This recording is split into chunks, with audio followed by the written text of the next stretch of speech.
Okay, number 2. What is the place value of the digit 7 in 375? Say, value ka na.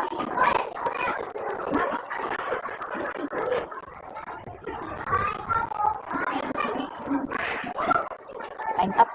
Next, what is the value of the digit 7 in 375?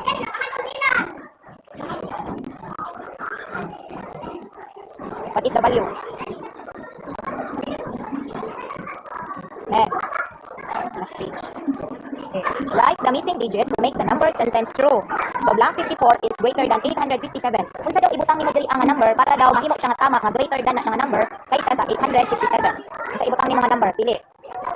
Ha? Number C. That's C. Missing number in a pattern. Write the missing number in a pattern. 60, 50, 40, blank, 20. Kung sa'yo nawala nga number. Ha? Very good. Next, missing number 100, 120, 140, 160. Kung sa'yo missing number niya, sunod. Ha?